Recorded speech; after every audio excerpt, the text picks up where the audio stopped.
In light of the revenue challenges and significant expenditure demands, spending the financial 2021-22 will focus on critical areas with the highest impact on the well-being of Kenyans and support economic recovery.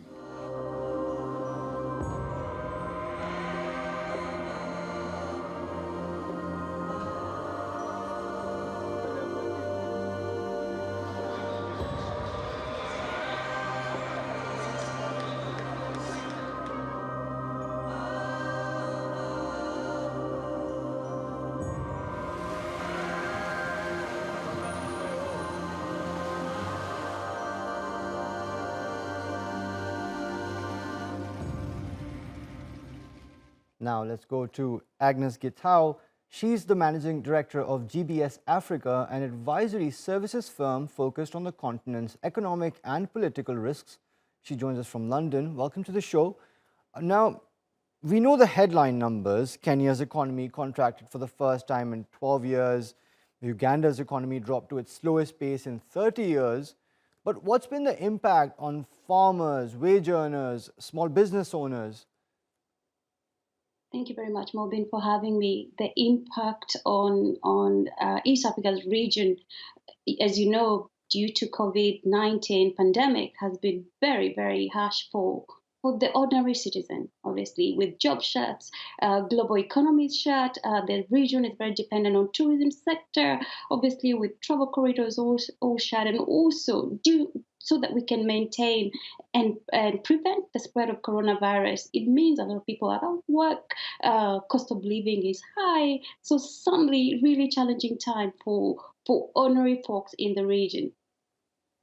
Okay, well, all three governments are now looking to fix that by ramping up spending on infrastructure, but they seem to be betting on a very quick recovery in not just economic activity, but also on tax revenues.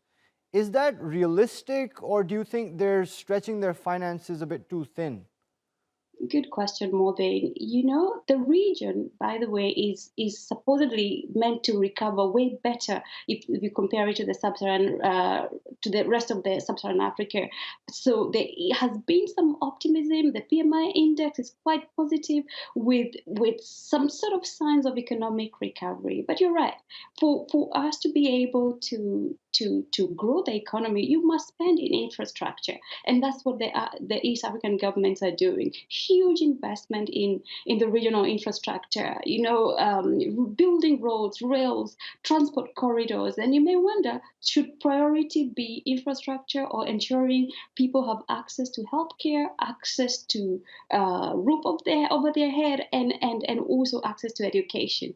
However, if the economy is going to grow, I think you cannot ignore the dire state of the regional infrastructure. I guess hence the focus on this sector, with a hope that is going to revive the rest of the economy. Okay, well, so when Kenya plans to spend big on infrastructure projects, I guess that's a bit more understandable given the size of their economy.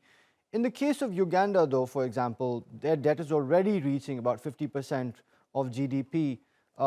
Similar situation in Tanzania. There is the need for large projects, of course, but they're doing this at a time when prices of raw materials like steel are rocketing, interest rates are set to rise, and they're seeking financing from the IMF. So do you think these interests are conflicting, or they might start driving up prices?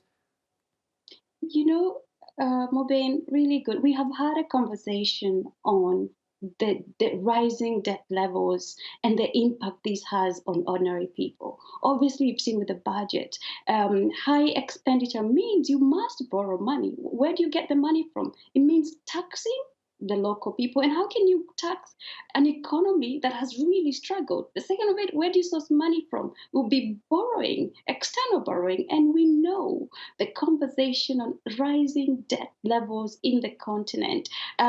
However, what do you do? It's the role of government to finance infrastructure. Hopefully, that will spur private sector activity. It will create opportunities for private sector, creating jobs and reviving the entire economy. I guess that's where they're focusing on. But you know, the region's infrastructure lags behind if you compare to the rest of the continent. And therefore, the need.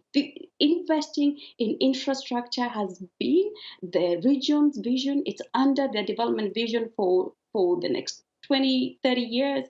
So this has always been a focus. And the reason for this is as the continent looks to open up a market for the free Africa trade agreement, they want to make sure that they are very well equipped to be able to participate in the regional trade, which obviously will create jobs and create economic growth for their countries. So on the one hand, you have these domestic needs, very legitimate, to provide jobs, to provide growth, to employ these young generation of people entering the workforce. But when you look at donors, specifically like the IMF, like the World Bank, their prescriptions are generally to cut spending, raise taxes, exactly those challenges that you pointed out. What sort of financing opportunities does that then leave these countries with? Do you expect them to be heading to other donors or other lenders, let's say, like China perhaps? Look, financing for Africa project has always been a challenge. It's expensive because of the risk perception that is associated with the continent. The region, particularly our East Africa, has started to diversify its financing sources, looking at other opportunities like Sharia compliant or looking at opportunities that are provided by Sharia compliant funding. Also looking, obviously, the influence of China in our regions, particularly in the infrastructure development. Most of the projects you're hearing are mostly funded by China.